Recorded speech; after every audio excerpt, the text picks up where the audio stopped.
کسی شہر میں ایک غریب لکڑہارا رہتا تھا۔ وہ ہر روز لکڑیاں کاٹ کر لاتا اور فروخت کر کے بمشکل اپنا اور اپنے بال بچوں کا پیٹ پالتا۔ غربت سے تنگ آ کر ایک روز اپنی بیوی سے کہنے لگا کہ میں روزی کی تلاش کے لیے دوسرے شہر جاتا ہوں، ہو سکتا ہے پروردگار ہم پہ رحم فرمائے اور ہماری مصیبتیں پریشانیاں دور ہو جائیں۔ لکڑہارا روزی کی تلاش کے لیے دوسرے شہر چلا گیا، لیکن بدقسمتی سے وہاں بھی تقدیر نے ساتھ نہ دیا۔ ہر وقت دل میں یہ سوچتا رہتا کہ کچھ پیسے ہو جائیں تو اپنے شہر جاؤں اور بال بچوں کی خبر لوں، لیکن کچھ نہ ہو سکا۔ اسی فکر و پریشانی میں 12 سال بیت گئے، اور اس عرصے میں نہ تو اس نے بال بچوں کو کچھ بھیجا اور نہ ان کی خبر لی۔ لکڑہارے کی بیوی اپنے خاوند کے چلے جانے کے بعد کچھ دنوں تک اسی فکر میں رہی کہ میرا خاوند خرچ بھیجے گا، لیکن جب اس نے کچھ عرصے تک خبر نہ لی اور اس بیچاری پر فاقے گزرنے لگے تو لاچار ہو کر اس نے وزیر کے محل میں جروب کشی کی نوکری کر لی اور اپنا اور اپنے بال بچوں کا پیٹ پالنے لگی۔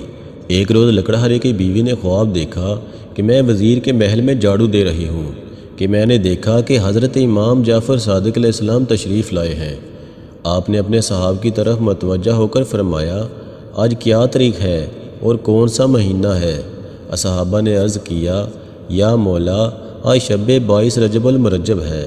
تب حضرت امام جعفر صادق علیہ السلام نے ارشاد فرمایا کہ اگر کوئی شخص کسی پریشانی میں مبتلا ہو یا اس کی کوئی حاجت ہو، حسب دستور 1.25 سیر میدے کی پوریاں پکا کر 2 کنڈوں میں رکھ کر ہمارے نام کی نظر 22 رجب المرجب بوقت صبح نماز سے فارغ ہو کر دلوائے اور اللہ تعالیٰ کی درگاہ میں ہمارے واسطے سے حاجت طلب کرے۔ جس وقت خواب میں لکڑہارے کی بیوی نے حضرت امام جعفر صادق علیہ السلام کا یہ کلام سنا، اسی وقت بصدقے دل سے نظر کرنے کی نیت کی اور 22 رجب کی صبح نماز سے فارغ ہو کر اس نے نظر دلائی۔ اب ذرا لکڑہارے کا حال سنیے۔ یہاں تو 22 رجب المرجب بوقت صبح یہ لکڑہارے کی بیوی نظر امام دلا رہی تھی، اور وہاں لکڑہارا درخت پر چڑھا ہوا لکڑیاں کاٹ رہا تھا کہ اس کے ہاتھ سے کلہاڑی چھوڑ کر زمین پر گری۔ اس نے جو کلہاڑی کو نکالا تو اسے شک ہوا کہ یہاں کوئی نہ کوئی چیز دفن ہے، اور اس جگہ کو اس نے کھودا تو اسے معلوم ہوا کہ یہاں خزانہ دفن ہے۔ اس نے اس وقت اس کو اسی طرح پوشیدہ کر دیا، پھر تھوڑا تھوڑا لاتا رہا اور سامان سفر تیار کرنے لگا، اور پھر سارا خزانہ لے کر وطن آ گیا۔ اپنے رہنے کے لیے ایک عالیشان مکان بنوایا اور اپنے بیوی بچوں کے ساتھ آرام سے زندگی گزارنے لگا۔ ایک روز لکڑہارے کی بیوی نے اپنے شوہر سے سارا واقعہ بیان کیا۔ جب اس نے مہینے کی تاریخ اور وقت بتایا تو وہی وقت اور وہی دن تھا جب لکڑہارے کو خزانہ ملا تھا۔ ایک روز وزیر اعظم کی بیوی محل کی چھت پر کھڑی تھی۔ اس کو ایک عالیشان مکان نظر آیا۔ اس نے اپنی کنیزوں سے دریافت کیا کہ یہ کس کا مکان ہے؟ کنیزوں نے کہا کہ یہ لکڑہارے کا مکان ہے جس کی بیوی یہاں ملازم تھی۔ یہ سن کر وزیر اعظم کی بیوی نے لکڑہارے کی بیوی کو بلایا اور سارا واقعہ پوچھا کہ تم کیسے امیر ہوئے ہو؟ اس نے تمام واقعہ بیان کیا، مگر وزیر اعظم کی بیوی کو یقین نہ آیا، بلکہ دل میں یہ خیال کیا کہ اس کا شوہر چوریاں کرتا ہے جس کی بدولت امیر ہوا ہے۔ وزیر اعظم کی بیوی کے دل میں یہ خیال آنا تھا کہ اسی وقت وزیر اعظم پر مصیبت آ گئی کہ وزراء میں ایک وزیر اس کا دشمن تھا۔ اس نے موقع پا کر بادشاہ سے چغلی کی کہ اس نے خیانت کی ہے، اس نے آپ کو دھوکہ دیا ہے، حضور علی جناب اسے طلب فرمائیے۔ بادشاہ نے اسی وقت وزیر اعظم کو بلا کر حساب طلب کیا۔ وزیر اعظم صحیح سے حساب نہ دے سکا، چنانچہ بادشاہ غضب ناک ہو گیا۔ وزیر اعظم کا سارا مال و اسباب ضبط کر لیا اور اس کو اور اس کی بیوی کو نکال باہر کیا۔ وہ دونوں بھوکے پیاسے چلے جا رہے تھے کہ تربوز کا ایک کھیت نظر آیا۔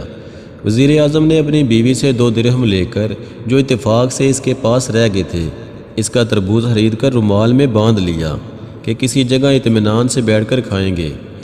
اتفاق سے جس دن وزیر اعظم پر پریشانی آئی تھی اسی دن شہزادہ بھی شکار کو گیا تھا اور رات تک واپس نہ آیا، تو بادشاہ نے پریشان ہو کر وزیروں سے مشورہ کیا کہ ساری رات گزر گئی ہے، ابھی تک شہزادہ واپس نہیں آیا۔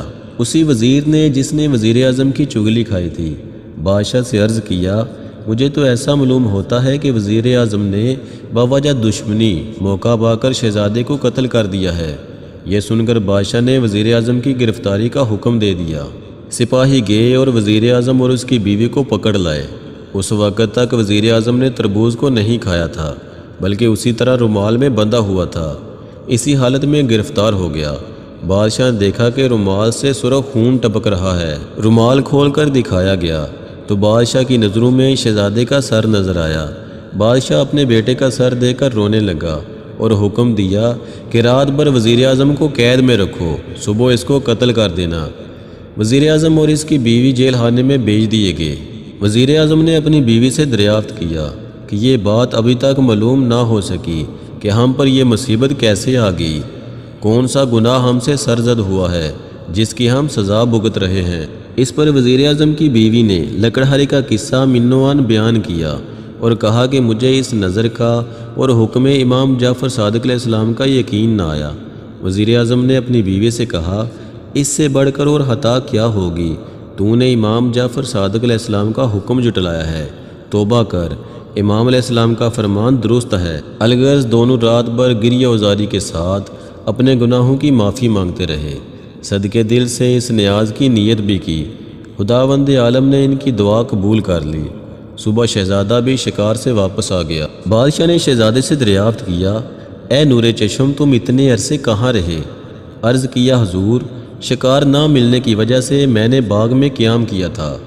بادشاہ نے شہزادے کو محل کے اندر جانے کی اجازت دی اور وزیر اعظم اور اس کی بیوی کو طلب کیا اور رومال سر کو بھی طلب کیا جس میں شہزادے کا سر نظر آیا تھا۔